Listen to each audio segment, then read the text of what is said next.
Oaks, a house in the country which I rented for the summer.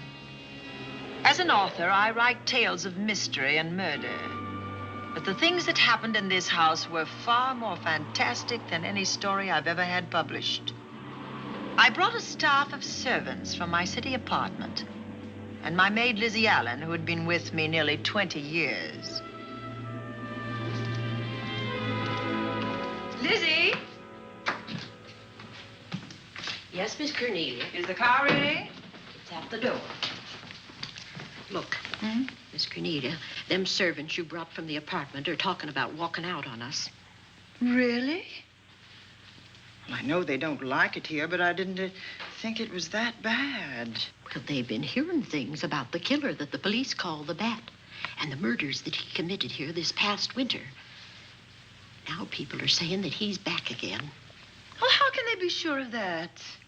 Has he committed another crime? No, not yet, but that ain't saying that he won't. Here's something else. You've heard about the bats they have here. Animal bats, the kind that fly. Yes, yes. Look what it says in this magazine. This is a report from the State Health Department, and it says some of them bats is rabid. Well. And that ain't all. Now there's a rumor going around that it was the bat himself, the killer, I mean, that released the rabid bats in this neighborhood. Oh, that's ridiculous. Well, the housekeeper, the cook, the butler, and the upstairs maid don't think so. Well, I can't help what they think. If hysterical nonsense like that can scare them out of their good jobs, it's their loss, not mine. Come on, Lizzie, I've got to get to the bank.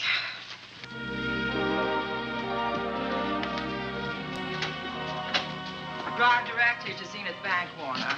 I'm afraid we'll have to hurry. It's near closing time. I'll get you there, Miss Van Gorder.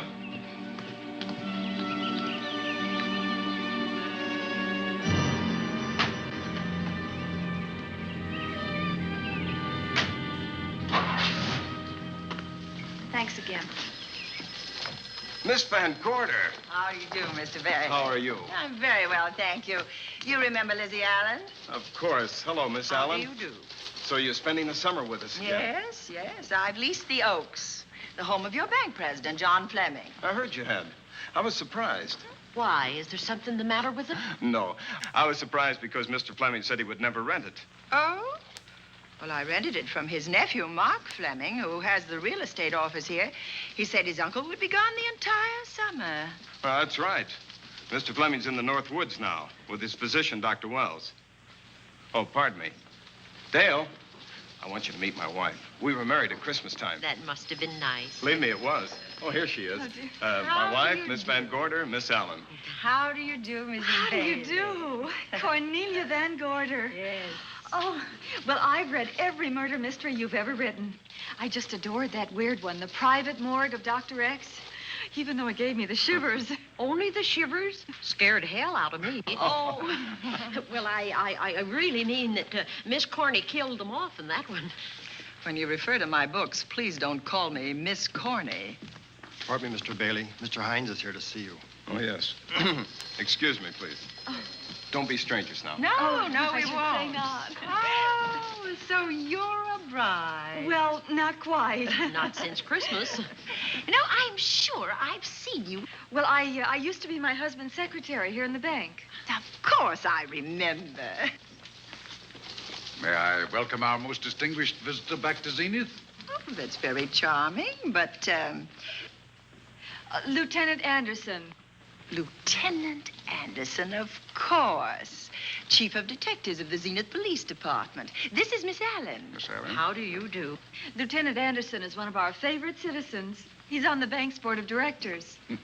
Not bad for a policeman. You must have made a good thing of it. Well, I saved my money, if that's what you mean. It's near closing time, and I've got some business in the safe deposit vault. Please come and see me, Mrs. Bailey. Oh, I'd love to. And you, Lieutenant. Thank you. Goodbye. Goodbye. Nice to have met you. My, what a charming woman. She moved into the Oaks just the other day. That house is a proper setting for a writer of mysteries. Oh, it certainly is. Vic, what's the matter? Come in here, both of you.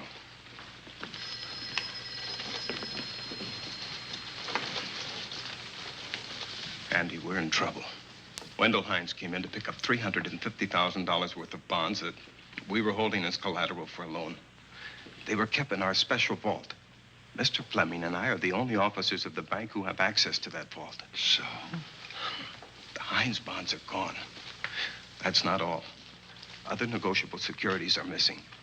From what I can gather, short of a careful check, the bank has been looted of over $1 million worth of securities. You'll have to notify Fleming. I wish I could talk to him. Unfortunately, he and Dr. Wells are deep in the woods. They can't be reached by phone.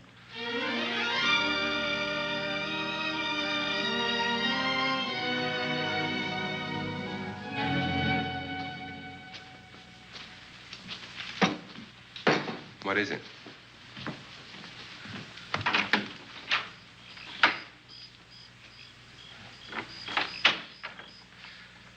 I thought I heard someone on the path coming from the lake. Had an idea it might be that guide of ours. Oh, Sam won't show up until morning. It's a 20-mile canoe trip from here to civilization. 5 will get you 10. Sam has a message for me. I thought you told him at the bank not to bother you. I did, but they'll bother me.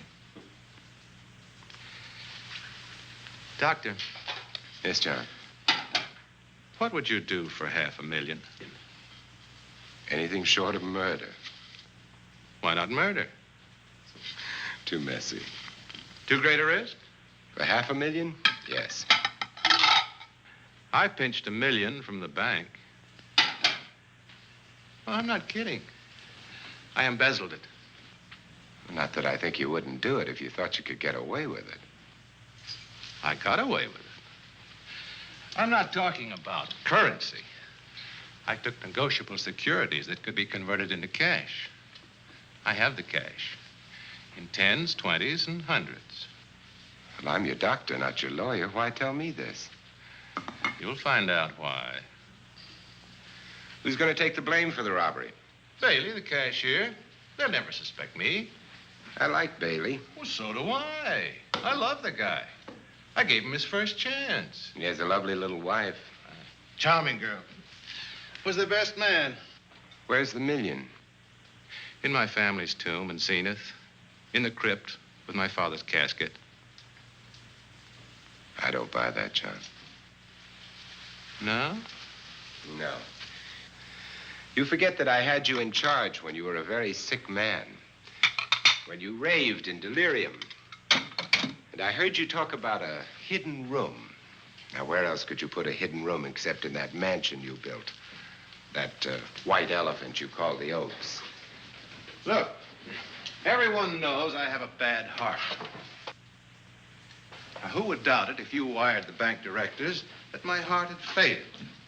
That I had fallen from a great height here in the woods, and that I was badly smashed up.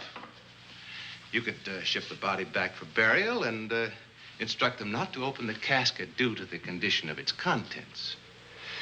Well, you realize, of course, that we'd have to have a body to put in that casket, which means that we'd have to deal with an undertaker at this end. Of course. Well, where do we get a body? Couldn't we provide one of our own? How about Sam? Sam, our guide? Sam weighs about as much as I do. He's practically a hermit. He wouldn't be missed for a long time.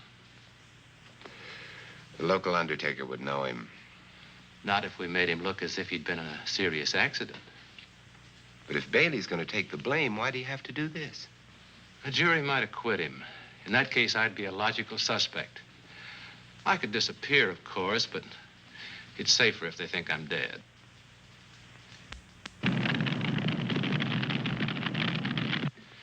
What if I don't go for this deal? In that case, it would be too bad. You mean you'd kill me? What else could I do? Now that I've told you about the $1 million, I'd say you were shot in a hunting accident. Now, look, Doctor, if you can find another body instead of Sam's, it's all right with me. There's $500,000 in it for you. I'll do my best. I smell smoke. So do I. What's that noise? Look, Doctor, the woods are on fire. coming this way. We've got to get out of here. Out the back way. We will. As soon as I provide that body we were talking about.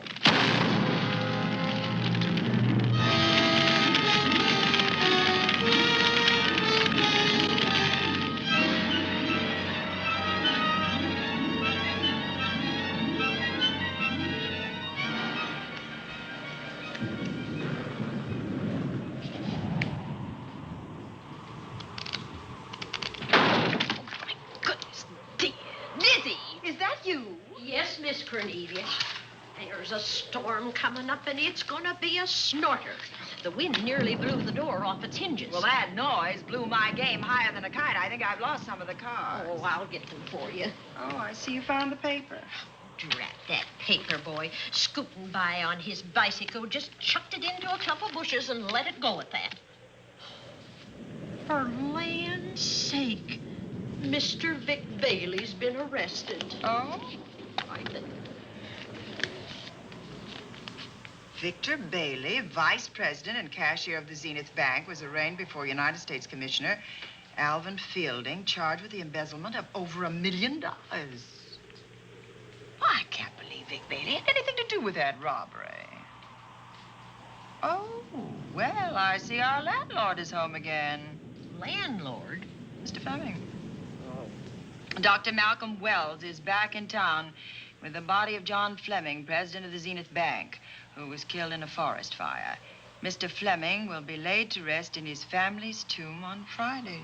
And I hope he stays there. Well, why shouldn't he? Well, this is his house. And ever since he died, some funny things have happened here. For instance?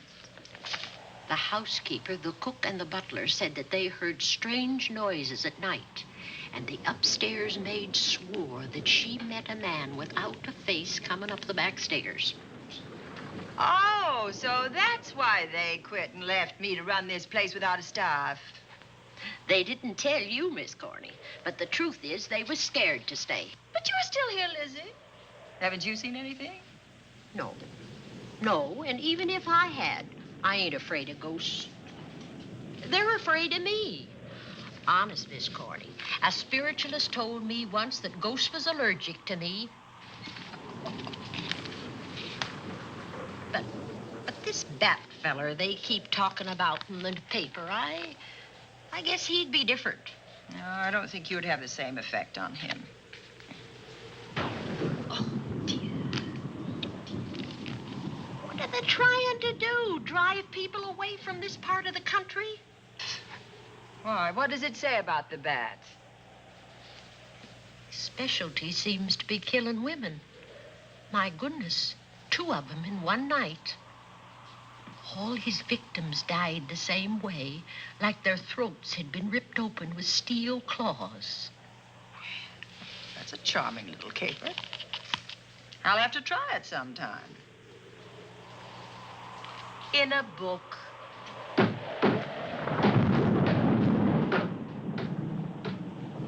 That ain't nothing, just something bumping against the house.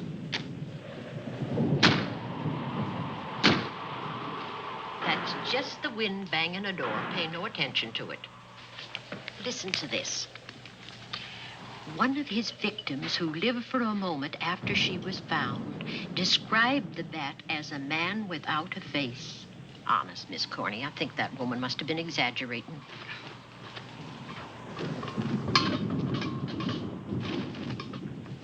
That's just that heavy tapestry at the top of the stairs. I know. I've heard it before on a windy night.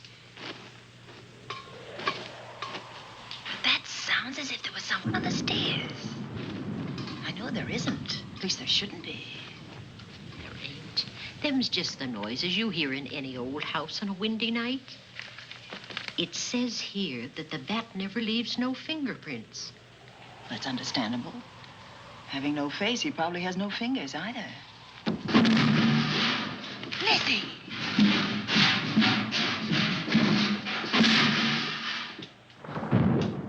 And that, I suppose, is the cat dropping its dentures. No, I don't think so. But I think it's something should be looked into.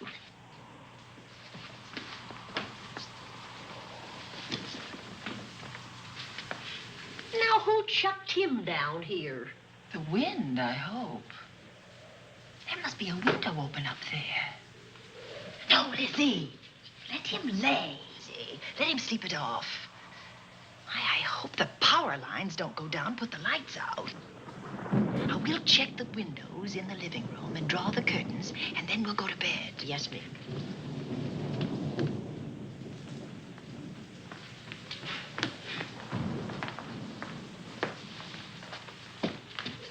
I won't be a minute.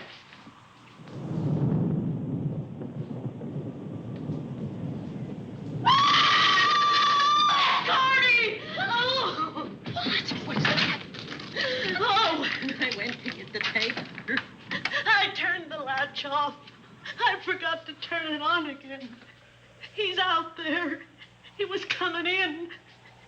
He might have got you. Oh, but he didn't, and he's still out there, thanks to you. Now, you hurry now, and we'll call the police. No, I won't leave you, Miss Corny. Are you okay? Yes, ma'am, I'm okay. Okay.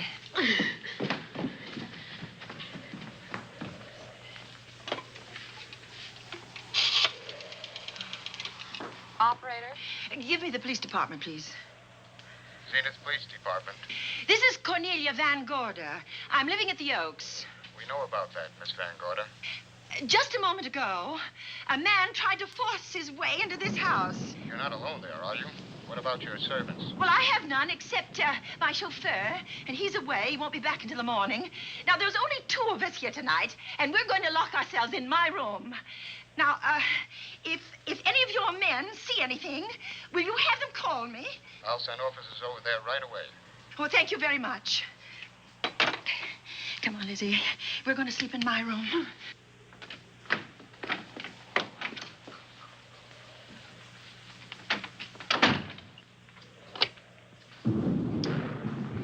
Well, nothing can get at us in this room now. I think this door seems good and solid. Like the door to a tomb.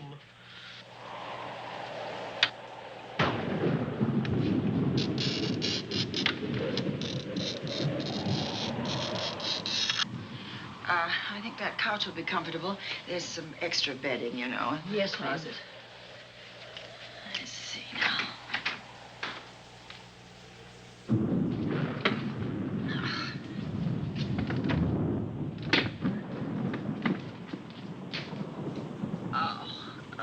Huh? No bolt. Well, that's not so good.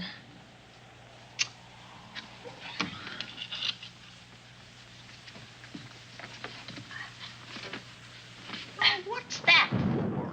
That, my good woman, is a booby trap. If anybody tries to open this transom, this will be knocked off, and we'll hear it fall.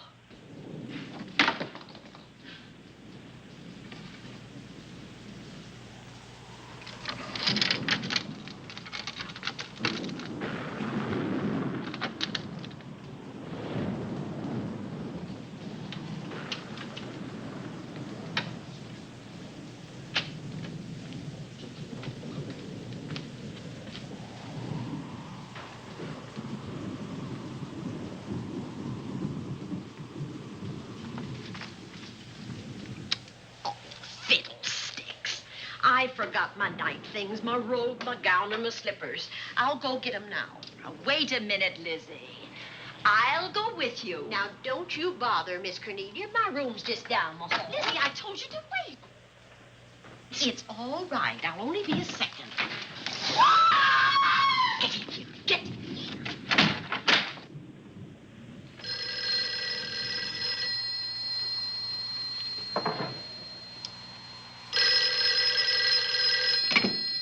Yes? Miss Van Gorder? Yes? Zenith Police Department. There's a police car just outside your house, and the officers in it have reported that there's no sign of a prowler anywhere on the grounds. Oh, the man's inside now. He's in the hall, just outside my bedroom. Have your men break through the kitchen door and search this place from top to bottom. Okay, Miss Van Gorder. Sit tight. I will. I have a gun, and I know how to use it.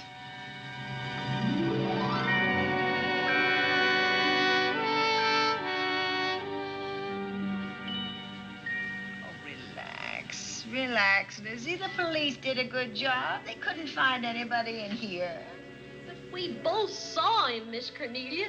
All right, so he got away. But there are men on guard outside, so just try and get some rest. There's nothing can get at us here.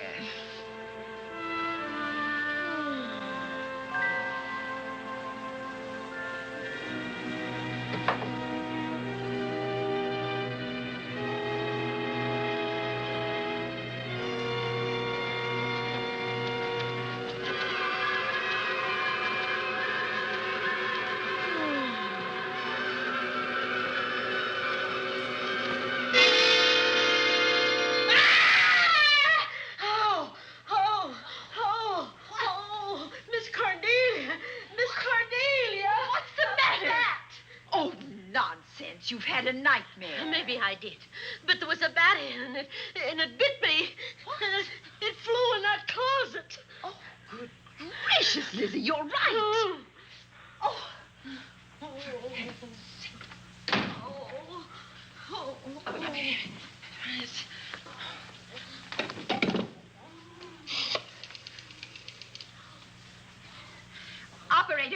Operator, will you get me Dr. Malcolm Wells' office, please? No, I don't know his number, and I have no phone book up here, but this is an emergency. Will you connect me with his office, please? Oh, dear, I'm going to get the rabies. Hello? Hello? Dr. Wells' office? This is a call service. Dr. Wells is out at the moment, but if you'll give me your name and number, I'll try to locate him. Well, this is Miss Van Gorder of the Oaks. My maid has just been bitten by a bat that may be rabid, and she must have treatment as soon as possible. And I was told that Dr. Wells was the nearest physician. I'll try to find him for you, and if I can't, I'll send you another doctor. Oh, well, thank you very much. Oh, he's out on a case. Oh. Oh, I hope it's not a delivery. A baby, I mean, they can be terribly complicated. It never bothered me none. Oh, Lizzie, you never had a baby. Of course I didn't. That's why they never bothered me. Oh, does it hurt, huh? Little.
Dr. Wells?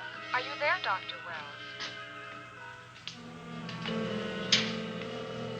Are you there, Dr. Wells? This is the operator. Your call service is on the wire. It's an emergency. This is Dr. Wells. This is your call service, Doctor. Oh, hello. I was just doing an experiment. I left the receiver off. That's what I thought, but I kept trying. Miss Van Gorder at the Oaks called and said that her maid had been bitten by a bat, and she's afraid it might be rabid. What? Oh, all right. Tell her I'll be right over there.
there? Dr. Wells. Come in. Good evening. Oh, I'm so glad they found you, Doctor. Well, I reached my office shortly after you called. How is your maid? Is she in any pain? No, she doesn't seem to be. Did the bat get away? No, I believe it's still in my bedroom. Oh, good. I'll want to examine it. There you go, Miss Allen. Now you'll feel better? Doctor, have I got the rabies? Well, I can tell you better after I've examined the bat's brain under a microscope. That thing's got a brain? Oh, you'd be surprised. Where is it? I think the little darling is in that closet. Oh. You know, it's a pity you leased this house, Miss Van Gorder. Why a pity? Well, my dear lady, I don't want to alarm you, but... Oh, well, after tonight, nothing can alarm me. Yes, I understand. It must have been terrifying. So many unexplainable things have happened here. There's something about the place. Your servants must have sensed it when they walked out on you. An apprehension of disaster. Well, let's see. Aha! Yes. There he is. All right, now, take it easy. Nobody's going to hurt you. Quiet now. Quiet.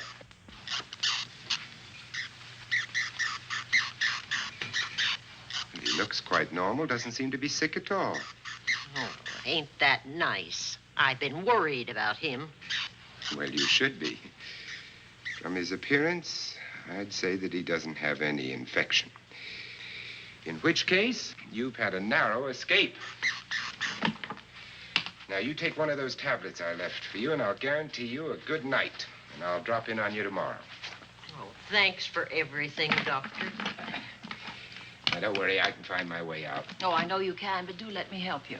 Oh, don't forget that once I'm gone, you'll have to climb those stairs alone. Oh, I'm all right. I'm armed now. Can you shoot one of those things without shutting your eyes? Oh, Doctor, there are guns in every book I've ever written. I don't write about things I'm unfamiliar with. Lock the door, Lizzie. Good night. Yes, ma'am. Good night, Doctor. Accident? No, the wind blew him down. Oh. I think. Oh. Did you know that young Mark Fleming leased you this house without notifying his uncle? No, I didn't. Well, it doesn't matter now. John Fleming is dead and Mark's his heir. But if John were alive, he would warn you to leave here, Miss Van Gorder. Really? Yes. It's been a tragic place for anyone who ever lived in it. Well, good night. Good night, Doctor. Who's out there? Nobody you need worry about, Doctor. Oh, it's Andy. That's right. Oh, good evening, Miss Van Gorder. Good evening, Lieutenant. Somebody sick here? My maid was bitten by a bat. Oh? A rabid bat? Well, I'll know for sure when I get to my lab. I caught the bat. It happened indoors? In my bedroom, yes. How'd it get in? Well, there are many ways a bat could get in a house. You ought to know. I spotted this hole in the window the minute I got here. Why? That's where the two-legged bat got your door open. Miss Van Gorder told me that she phoned headquarters at Zenith. Yes, I phoned twice. The second time was after the prowler got in the house. Weren't you at headquarters, Andy? No, but they contacted me. An officer came and searched the house from top to bottom, but they couldn't find the bat. You better have this window fixed tomorrow. Oh, yes, I certainly shall. Listen, I'd better be going. I'm due in surgery at 8 o'clock in the morning. Good night. Good night, Doctor. There'll be a man patrolling the grounds all night, Miss Van Gorder. Oh, thank you. And nobody inside, Andy? Why should there be? Well, how do you know but what the bat is hiding somewhere in the house? I'm quite sure he isn't in the house, Doctor. Not now. Good night. Good night.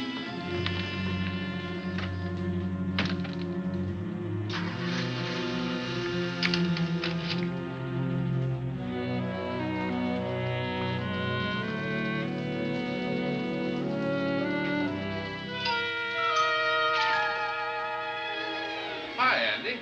Hello, Mark. Well, congratulations. Real estate business must be picking up. New office, new furniture. New deal. How do you like it? Looks expensive. Are you squandering your inheritance? Oh, I haven't got it yet. Well, the paper says John Fleming left his entire fortune to you. Funny thing about that entire fortune is that we can't find it. No kidding. Oh, all Uncle John had in his bank account was a couple of $100. And his safe deposit box was empty. If we don't find that missing million, mine will be empty, too. How come? Well, all my savings were invested in Zenith Bank stock. The examiners won't certify the bank is solvent until those stolen securities are found. So the stockholders have voted an assessment that'll wipe some of us out. It's a since those securities have been converted into cash. And if I can't find that cash, I'm sunk. Well, where are you going to look for it, Andy? Here in Zenith. Your uncle wouldn't take $1 million on a hunting trip, would he? You suspect Uncle John? Why, Andy, he founded the Zenith Bank. That'd be like robbing the family tomb. You think he wouldn't? Well, besides, Vic Bailey's fingerprints are all over the vault. Now, they didn't find any of Uncle John's fingerprints. Because he wiped them off. Can the defense prove that? They'll try to. Judy Hollander, Bailey's secretary, is a defense witness. And they believe her testimony will have a powerful effect on the jury. Oh, well, she has a powerful effect on me. Judy's a doll. Here's the book you mentioned, Judy. Your newest one. Yes, it's just been published. You can have that copy if you wish. Oh, it's a first edition and you've signed it. Yes, of course. Thank you so much. May I serve tea now, Miss Van Gorder? Yes, please do, Warner. Thank you. Well, I see you've engaged new servants. Yes, of course. Well, how did you persuade them to live in this house? Well, Jane Patterson, my new housekeeper, knows this house better than you do, Doctor. Oh? She worked for John Fleming. And Warner was my chauffeur. Chauffeur turned butler? Yes, it's incredible. He can play any part at a moment's notice. Did you get a plumber, Warner? No, we can't get a plumber for 3 days, madam. What about that leaking pipe? The basement will be flooded in 3 days. The pipe is no longer leaking. You mean it's dried up of its own accord? No, not quite. I packed the elbow where the water was coming out. Packed the elbow? Thank you, madam. Now, there's a character.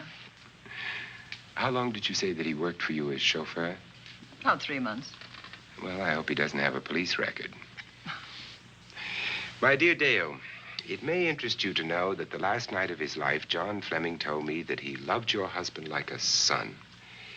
If Fleming were alive today, he would be fighting to prove Vic's innocence.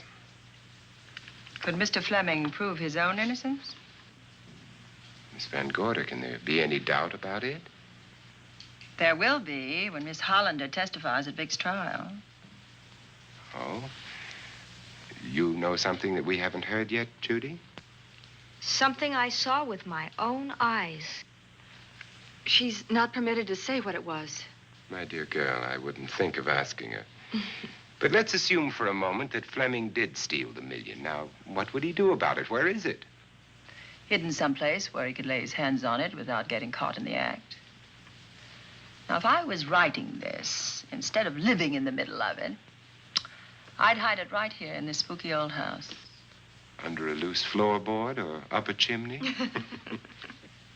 If Mr. Fleming had the nerve to steal $1 million, he'd make his plans well in advance. I'd say he'd prepare a place to hide it. Possibly when this house was being built. Now, I rented this place from Mark Fleming, his nephew. I wonder if he'd have the floor plans. I'll ask him. Yes. Lizzie, will you bring Mrs. Bailey the phone? Oh, you ask him now. Okay. His number is Summit 7537. Oh, thank you, Lizzie. Summit 7537. Not bad, eh, Andy? That means new business. Now, you see, somebody wants to buy a house. Mark Fleming speaking. Oh, hello, Dale. Well, hang on a minute, honey, while I see if I have him. It's Dale Bailey, all excited. Miss Van Gorder wants to know if I have the floor plans of the Oaks. Now, what would she want with the floor plans? Well, she suggested to me that your uncle might have hidden the bank loot there. Are the plans here? Somewhere in the house itself. Wait a minute, there is a place where Uncle Johnny might have kept those blueprints. What place? Well, I heard him talk about it a good many years ago. I can't be sure of the exact location. Anyway, I don't think the old boy had the guts to steal $1 million. But if I find those plans, I'll let you know, Andy. Hello, Dale. Look, honey, I haven't seen those plans since I was a kid, but I'll come over tonight and maybe we can find them. Thank you, Mark. We'll expect you. He seems to think they're here in the house somewhere. He's coming over tonight. Well, that's good. Dale and Judy are my house guests for the weekend. Would you like to have dinner with us tonight? Oh, no, thank you. I couldn't. I still have a few calls to make. You know, if Judy's testimony is going to clear Vic Bailey and implicate John Fleming, others may get the idea that there's buried treasure in this house. Don't even mention your testimony until you're actually on the stand. Oh, I won't. That's a smart girl, Judy, and a very lovely girl. Well, good afternoon, ladies. Goodbye, Doctor. Dr. Will. Come on, girls, let's go.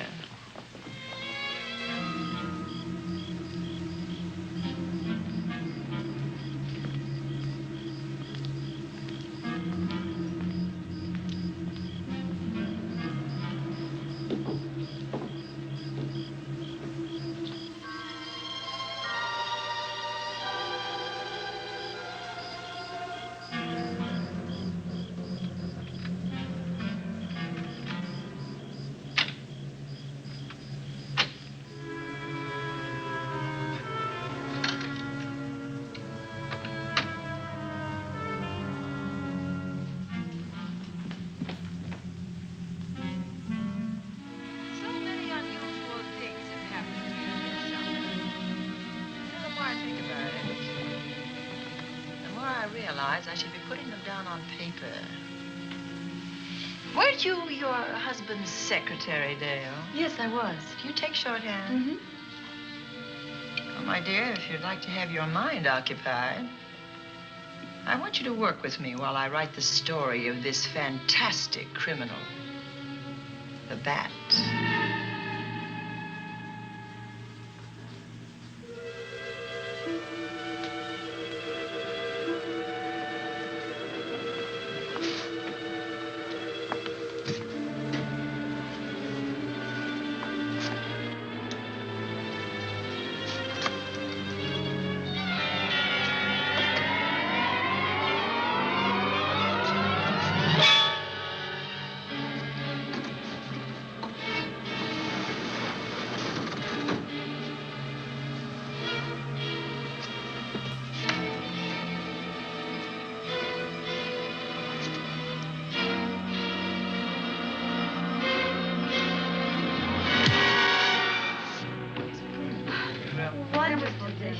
Thank you. It's really nice. It's a good dinner, Lizzie, as usual. Wonderful. Oh, what a lovely piece of silver. It's an original, isn't it? Yes, they still use them in England for buffet breakfasts.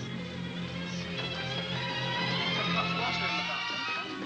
Keeps your kippers hot, your sausages, your scrambled eggs. Interesting. It's very useful. Really nice.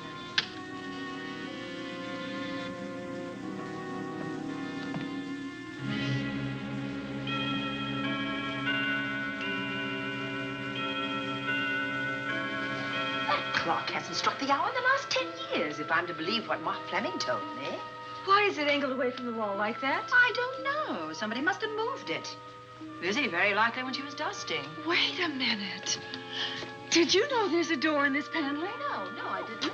Oh, my gracious, so there is. Maybe it opens to a secret passage. Oh, certainly to a secret something. This is exciting. Who knows, girls? We may be about to stumble on that missing million. Oh, this is There's a panel. There must be some gimmick to it. There always is. Yes, it moves. It moves. It moves.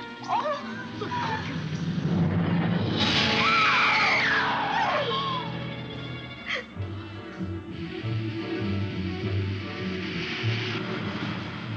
Calling car 11. Calling car 11. Proceed to the Oaks in Zenith Township immediately. A homicide has been reported. Okay. Proceeding to the Oaks. Notify the county coroner, Dr. Wells. Tell him to come to the Oaks at once.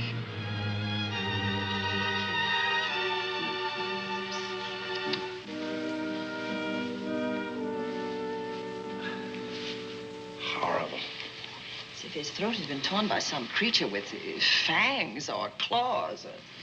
That's his sign. We found it on the others he killed. I'd hoped those reports that he was up to his old tricks again were pure imagination, but apparently they're based on fact. He's come back. Back to the scene of his kills. Yes, that's who I mean. That's who did this. The bat. Who found Mark? We all did. And it's Dale and Judy and I. Lizzie was in the dining room. This is my new housekeeper, Jane Patterson. You know, she worked for John Fleming.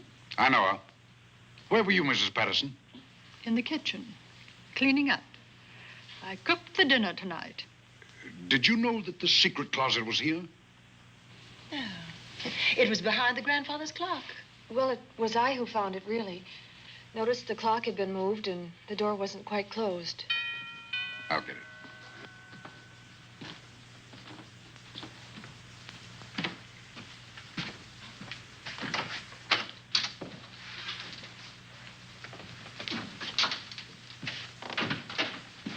Who is it?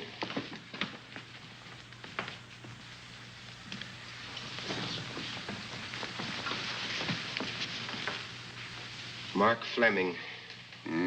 As coroner, you saw the same wounds on the others. How long's he been dead? Oh, I'd say about a half an hour. Do you believe it was the bat? That's a bat's trademark. Perhaps he's still in the house. That's possible. Why should he be? Because he's looking for something, and like you, he believes it's here. And he's a persistent killer. I would advise you to get out of this house as quickly as possible, notwithstanding our expert police protection. Have you called the morgue? They're on their way here. Oh, good. I want to examine the body before they get here. May we take it into another room? Yes, to the sunroom in the back. Thank you. Give me a hand. Excuse me.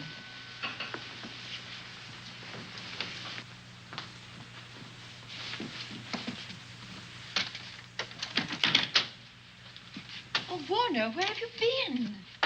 Well, madam, has it been an accident? There's been a murder. Mark Fleming, the young man from whom I leased this place, was killed here tonight. They know who did it? Well, they believe it was the bat. I'm sorry I had to use the front door, Miss Van Gorder, but I forgot my keys, and when I rang the bell at the kitchen door, there was no response. Oh, this is Warner, Lieutenant. He's my butler. He was my chauffeur. Why'd you promote him? Well, it's very difficult to find a butler. They don't like service in the country. Have you been a butler before? I've served in many capacities, sir, but this was my night off, and I forgot my keys. I heard that part. What time did you leave the house tonight? Oh, about 6:30. I had dinner at Wiley's Roadhouse. Can you prove where you spent the rest of the evening? I can try. Try hard. And don't leave the house. I'll get to you later. Very good, sir. I shall be in my room, Miss Van Gorder, if you need me. Yes, Warner. Surely you don't think he's... Warren and I have met before. I can't recall where or when, but I will.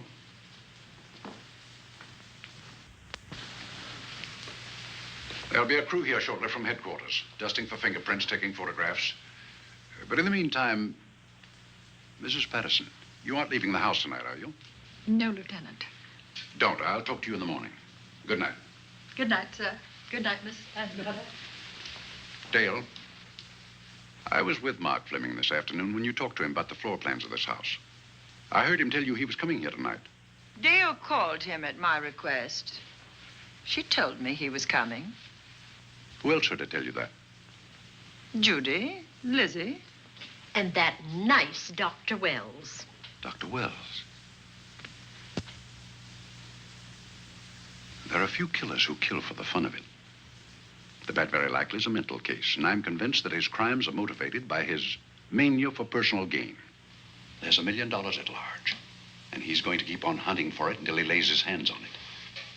Now, these young ladies are staying here tonight? Yes, they're my house guests. Well, when my crew arrives, we'll be busy for a while, so I'd suggest that we go to our rooms? That's a very good idea. Come on, girls.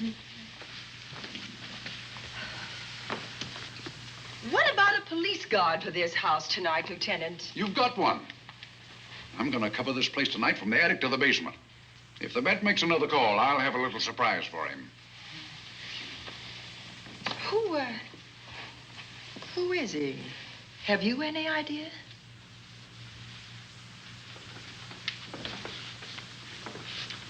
He could be anybody. So far, there are clues to his identity, but nothing we could take before a jury. I'm afraid we must look higher than the criminal world. He may be a merchant, lawyer, doctor, scientist, one of the pillars of his community. Ladies, lock your doors tonight. Stay behind them. I promise you you'll be safe. Good night. Good night, Lieutenant. Good night.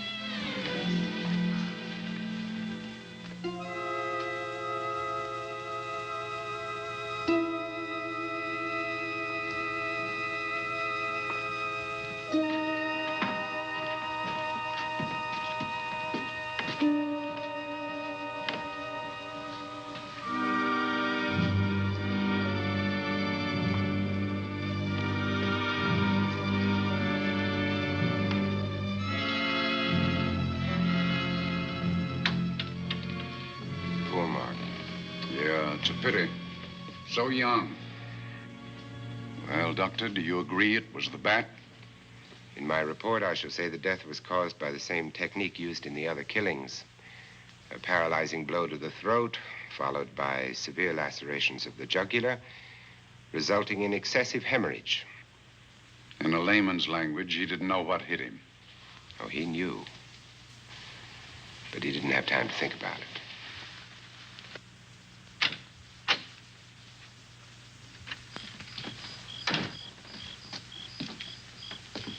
Staying here tonight, Andy? Well, until I check the doors and windows, but I'll be back bright and early in the morning. Neither snow, nor rain, nor heat, nor gloom of night stays these couriers from the swift completion of their appointed rounds. A lot of people are due for a shock when I close this case. Yes, I'm sure they are. Good night, Andy. Don't get hurt. Good night, Doctor.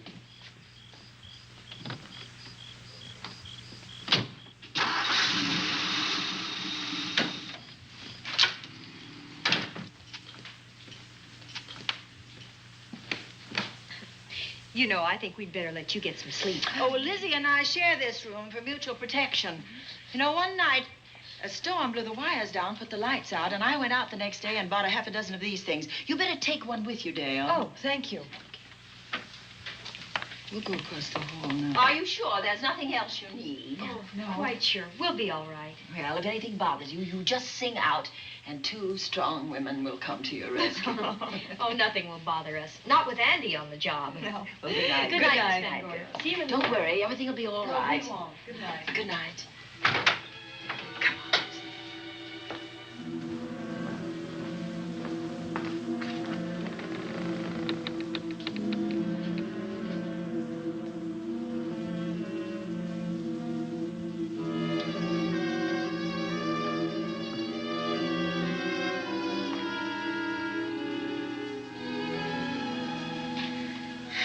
I don't think I'll sleep tonight.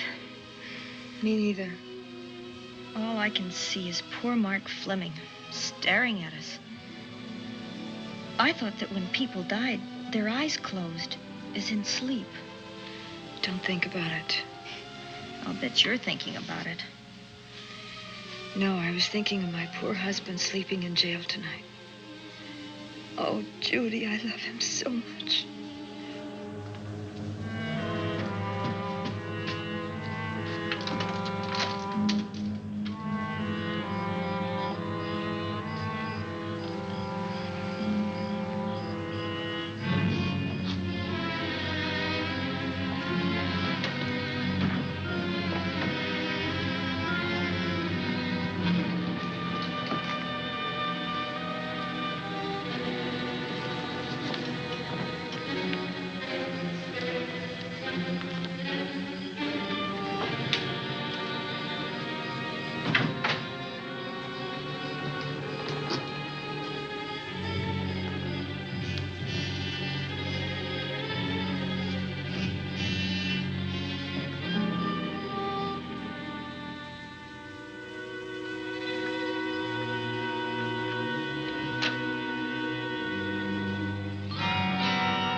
that noise?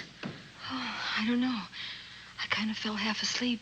For a moment, I thought it was something from a dream. It's somewhere in the house. Yes, on the floor above. Not directly over us. Probably a room overlooking the driveway.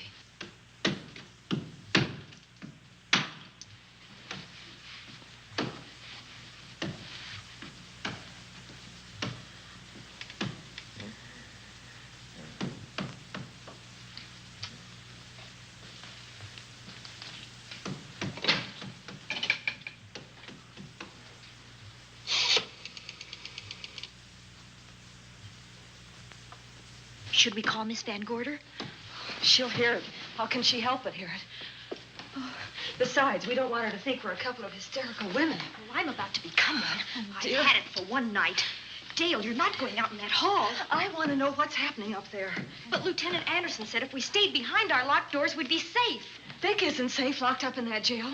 Suppose that stolen money is in this house. Mark Fleming seemed to think it was. Maybe that's what somebody's looking for. Oh, for heaven's sake, don't you hear that awful noise up there? Now, Lizzie, you've just got to stay awake. The house phone and the outside phone wires have been cut, and we can't get help. Where's that policeman? Oh, I don't know. Something must have happened to him. Now, go on, get on your robe. Oh, Dale, please don't go up there. I've got to. Think what it could mean to Vic. Now, you stay here. Oh, no. If you go, I go.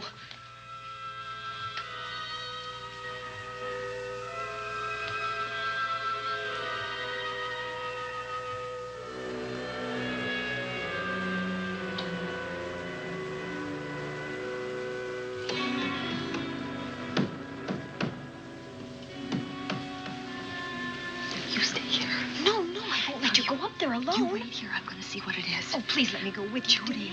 Will you warn me if anyone comes? I'll only be a moment. Now, wait.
Give her to me. I'll look after her. Oh, poor baby.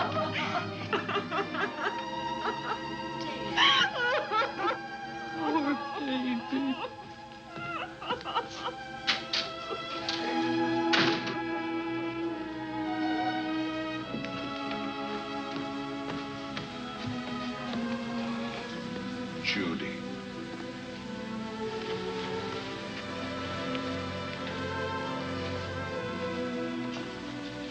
The bat. Yes, the bat. He caught her at the head of the stairs. We saw him rushing down the stairs as we came out of the room. I hurled that after him. I hit him, I believe.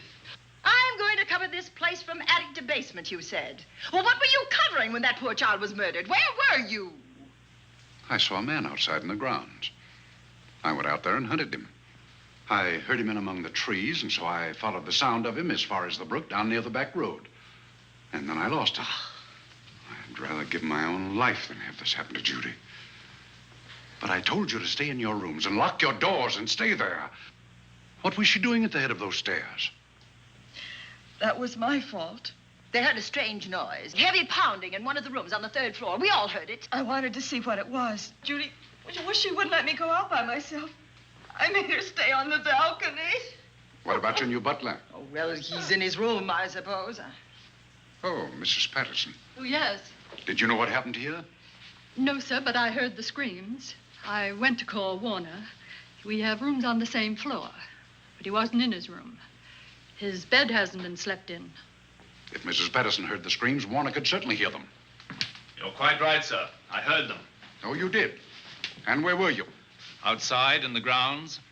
Miss Holland has been murdered. No. Oh, so you're surprised. Shocked. Well, I've seen better performances. I remember you now. Your name's not Warner. I've got a circular in my office with your picture on it. The Chicago police not so long ago were hunting for you in connection with the robbery. You're right again, sir. And they found me and they tried me, and I proved my innocence and I was acquitted. That could have been a lucky break. Where were you when this child was killed? I told you before, sir. Outside. What were you doing there? I was following you. I saw you leaving the house, and it seemed that you were hunting someone. I thought you might need some help. Oh, yes, sir. I followed your flashlight down through the trees. Then it disappeared. And then suddenly, as I was staring out into the darkness, I was struck by something on the back of the head. The next thing I knew, I was lying on the ground. I realized I'd been knocked out. I wish you had been knocked out. But then we'd have found you with your mask still on your face. You were hit here in this house with this poker as you were rushing down those stairs after that child was killed. Oh, no, sir. You can't pin this on me. I'm not the bat. I've never killed. I couldn't kill. I won't take the rap for this.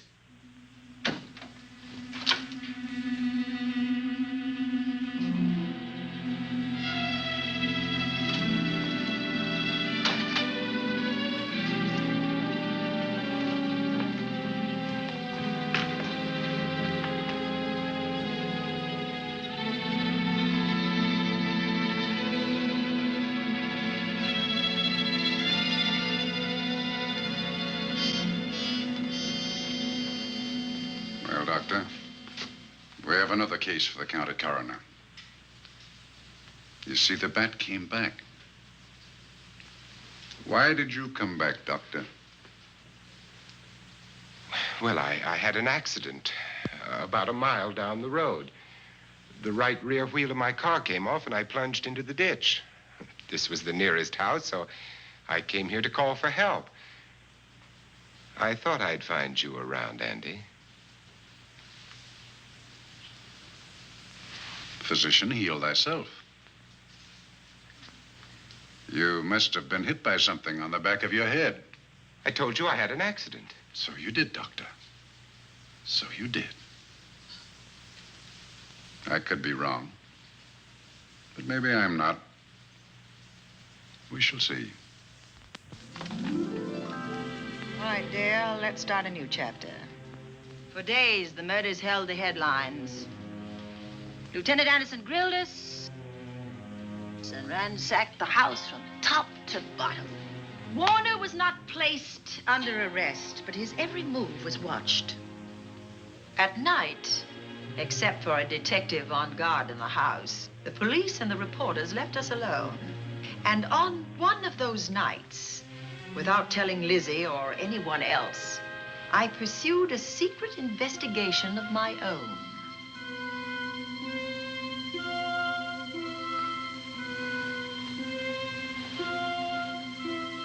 It was in an empty room on the 3rd floor where we kept our trunks and other things.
idea to kill me in my own lab and let people think that I'm the bat. But you had to kill me first. What was it to be, ambush? And clever as you are, you're not smart enough to do that. Nor were you smart enough to find the money, though you came quite close to it. But I know where it is. And when you're dead with that sign pinned on your chest, I'm going to collect it and live happily ever after. He destroyed himself. How true that will be. Well, goodbye, Bat. Here's a serum that will heal you whether you're rabid or not.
Something's wrong.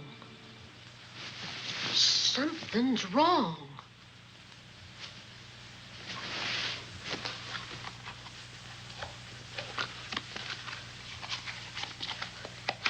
Miss Cornelia.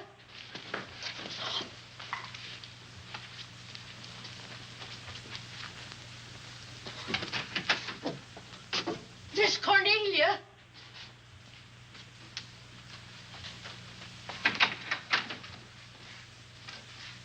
Now, where would she be going at this time of night?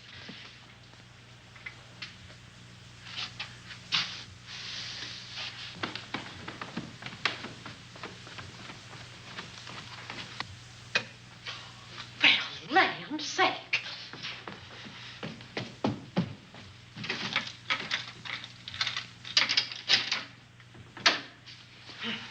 I never. Oh. Mr. Davenport. Mr. Davenport. Oh, a fine thing. The door unbolted, the chain off, and you asleep on the job. Wait till Lieutenant Anderson hears about this. Come on, wake up. What's the matter with you? I don't know. My head hurts. My whole body's numb. Here, take a sip of this. Try to snap out of it. I'll be back in a minute.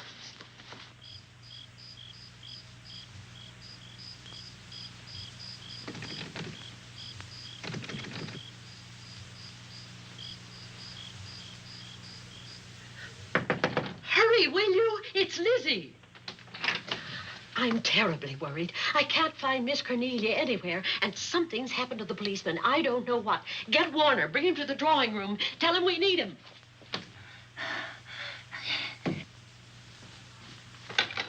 Are you all right now? Yeah, I'll be all right in a minute. I remember now. I took a drink of wine from that decanter there. Miss Van Gorder told me to help myself. She wouldn't put nothing in it? Well, somebody did. Somebody who knew I was on duty here. Then it was somebody that got Miss Van Gorder. I can't find her anywhere. Upstairs, downstairs, or in the basement. I told the housekeeper to get Warner. Lieutenant Anderson will want to know about this. Hello. Yeah, this is Davenport at the Oaks. We've got trouble here. Well, for one thing, I was drugged. Yeah. But I must have been knocked out because the maid tells me Miss Van Gorder is missing. Well, you better call Anderson and let him know. He's not at home. Well, where is he? Out on a case? What case? Dr. Wells. What else did they tell you about it? Oh, hurry, will you? We've got to find Miss Cornelia. Okay. Lieutenant Anderson is out on a case. Dr. Wells was found dead in a room next to his garage, murdered. Dr. Wells? There's something queer about the killing of Wells, but headquarters won't talk about it. Lizzie, Warner isn't in his room. There's no sign of him anywhere. And I was supposed to keep an eye on that guy. Where's Miss Cornelia? That's what I want to know. Wait a minute. Didn't you say that the chain and the bolt were off of the front door? I certainly did. Well, maybe Miss Van Gorder went outside. Oh, she never would. We better look. I can't breathe. There's no air.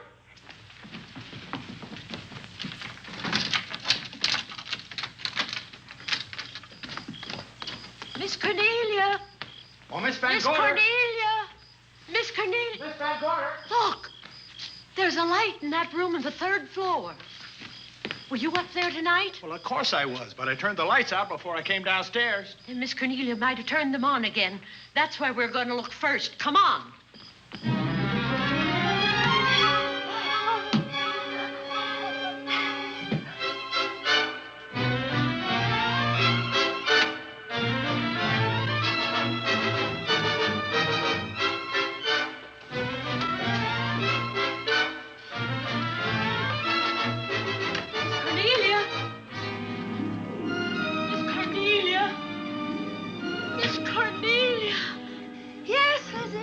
I'm here.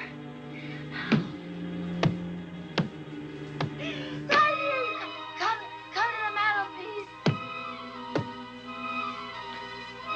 Here we are, Miss Van Gorder. What do we do now? Over the mantel, there are 5 panels. Strike it with your hand.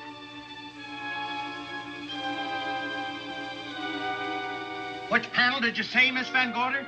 Oh, I can't. I just can't. Miss Van Gorder, which panel? We couldn't hear you. She said strike it. What difference does it make which panel? Strike them all. Look.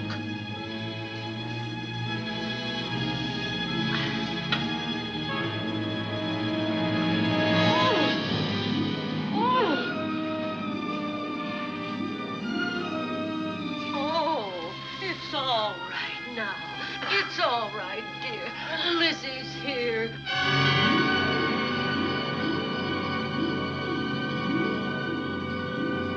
Feeling better? Yes, much better. We'll take you to your room. Oh, no, you won't. I'm going to stay right here. I'm quite all right.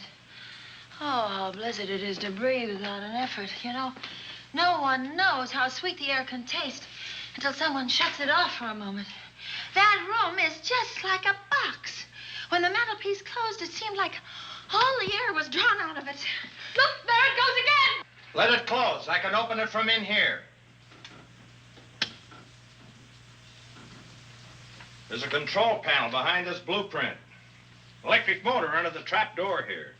Once the door is open, you can keep it that way. I believe that the fireplace in this other room opens the same way. And it does. I tried to find this, but I couldn't find it. Yeah, it's back at this blueprint here. Well, it's quite a setup. Too bad we can't open that safe in the same way. Take an expert to crack this box or a shot of nitro. Oh, maybe that's what the bat had in mind. Could be. Seems he's on the prowl tonight. Miss Van Gorder, Warner has disappeared. And Dr. Wells has been murdered. Dr. Wells? Lieutenant Anderson's on that case right now. Well, does he know what happened here tonight? They got word to him. He'll be here any minute.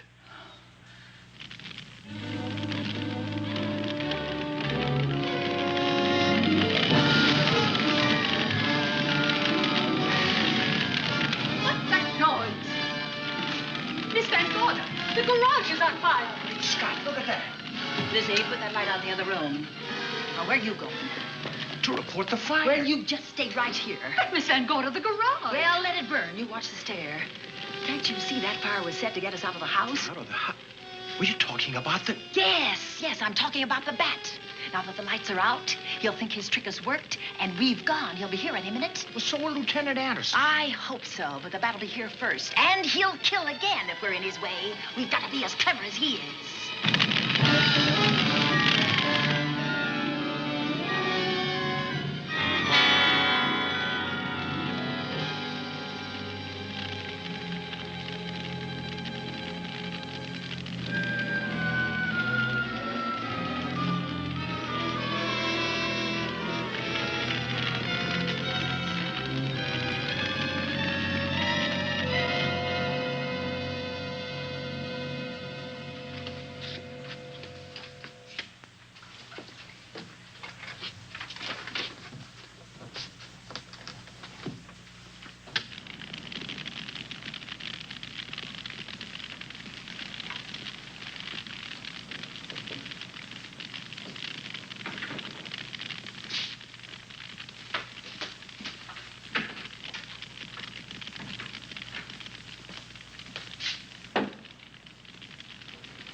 You'll be safer downstairs. I'll take care of you.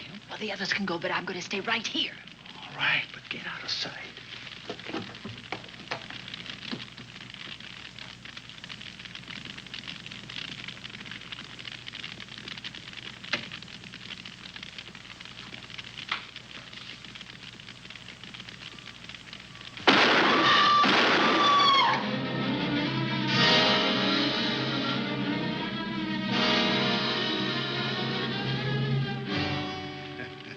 Let's face it, ladies, and get it over with. Others have seen my face before they died, but I'll have to deny you that pleasure. This would make a good scene for your book, Miss Van Gorder, but I'm afraid you'll never write it.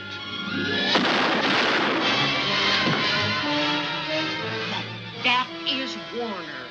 I could tell. You misjudged me, Miss Ellen. Warner! I don't like being a murder suspect, Miss Van Gorder. I was headed for a plane, but halfway to the airport, I changed my mind and came back. I'm glad that I did.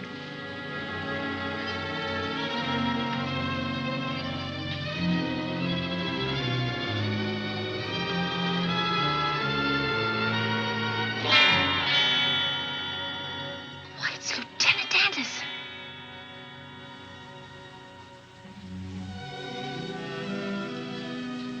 Yes, it was Anderson. He discovered the secret of the hidden room and was waiting to get into it and open up the safe. We found the money in it, a little over $1 million in tens and twenties and hundreds. Good old Andy. With all his ill-gotten gains invested in bank stock. It's rather a clever way to hide stolen money. In the open, as it were, and so respectable. But don't try it. No matter how clever you are, you can't hide murder.